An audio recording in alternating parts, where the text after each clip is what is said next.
Pas de casque. Ah bah c'est celui que... qui est pas là. Il y en a deux, il y a lui. Ah ouais. Il y a lui. Ils sont partis. Ah ouais, lui aussi. Ils sont où nos enfants là?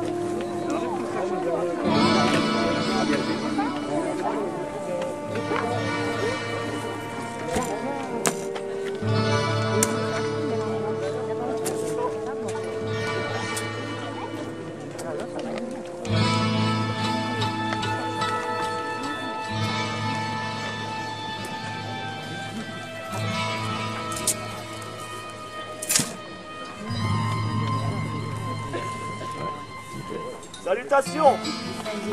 Je suis Willem Björntassen, fils de Thorgil. Je suis un Suédois, un viking.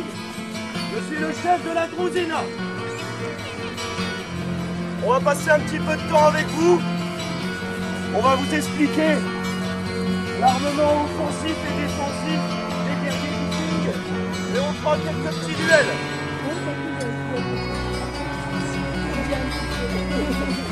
Alors, les Scandinaves, c'est trois peuples, les Norvégiens, les Danois et les Suédois. Les Norvégiens et les Danois ont suivi la route de l'Ouest. Ils sont venus ici en pays franc, ils sont allés en Angleterre, en Irlande, Islande, Groenland, jusqu'aux Amériques, bien avant Christophe Colomb. Nous, les Suédois, nous avons pris la route de l'Est. Nous sommes allés du côté des Slaves et de l'Orient. Nous avons fédéré le premier État russe. Donc, vous pourrez remarquer chez les guerriers du matériel qui, des fois, peut être d'origine différente. Nous sommes évidemment des vikings, mais nous avons rencontré des gens d'autres cultures, notamment des gens des steppes, les ancêtres des Mongols, les Magyars, les Khazars, les Petchenegs, des cavaliers, des archers, qui vont avoir de l'armement différent et qu'on va pouvoir utiliser. Nice.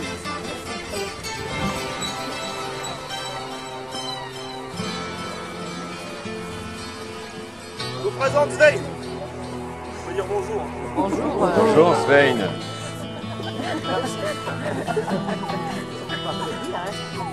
Donc Svein est un viking.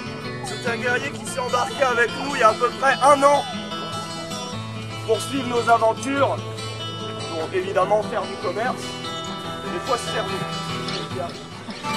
Donc, Svein a des chaussures de cuir, des bottes en cuir. Il a un pantalon et une tunique qui sont en lin.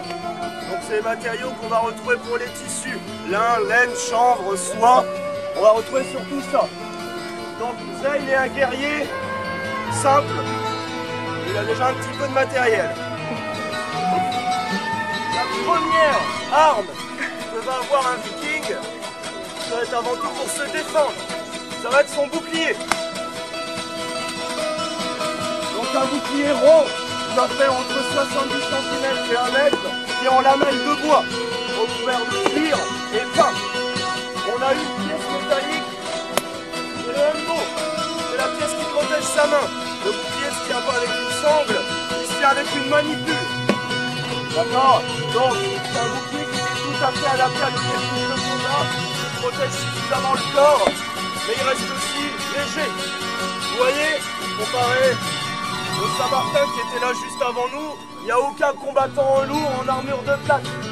Donc l'armure de cuir, de bambison, nous notre intérêt c'est de rester léger et rapide et efficace. D'accord? Moi je dis pas pour un Saint-Martin qui ne sont pas efficaces, hein, ça n'a rien à voir.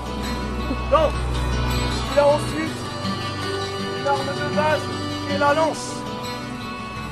La lance, l'avantage c'est de couvrir une très longue distance. Typiquement, Svein aura la chance de m'avoir avant que j'arrive sur lui. Donc la lance c'est une arme qui coûte très peu cher, une longue hampe de bois. Dans les forêts, donc ça coûte pas cher. Et on a juste le bout qui est en acier. Donc c'est une arme très peu chère mais qui reste très efficace. Ensuite, il porte à la ceinture un scramasax. Le scramasax, c'est un couteau que chaque combattant va avoir Et c'est un couteau qui sert à tout.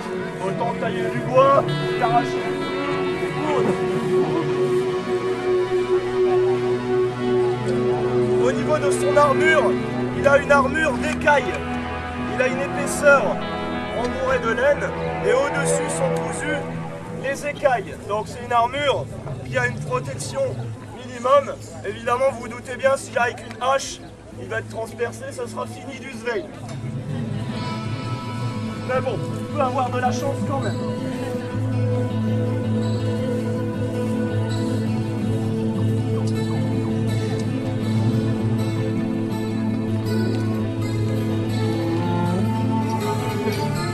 Je vous présente Hérolf. Bonjour Hérolf.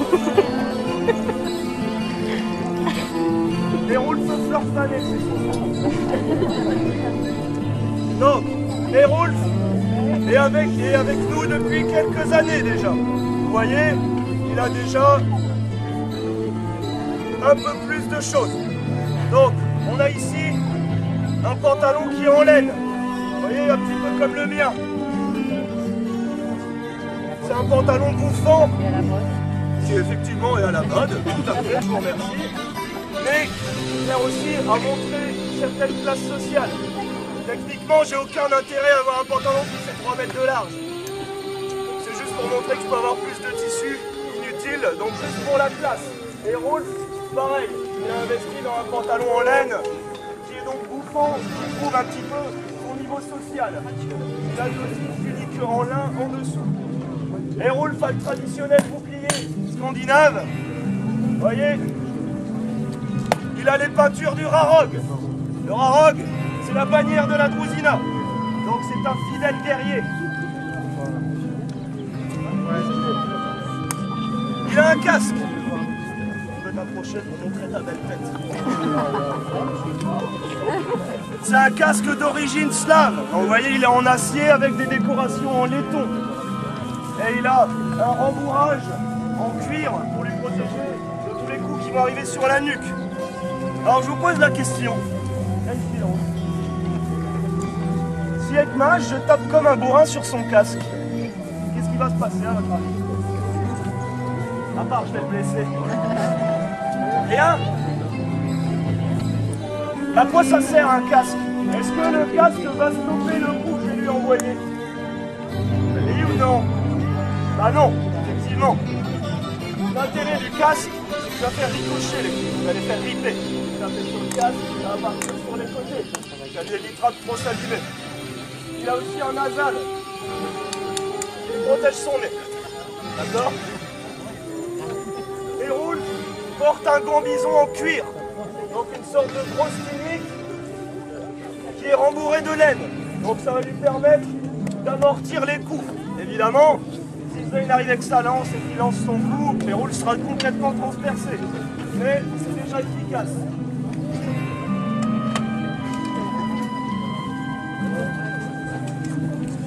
Donc Hérolf est un guerrier plus riche. Il porte une épée.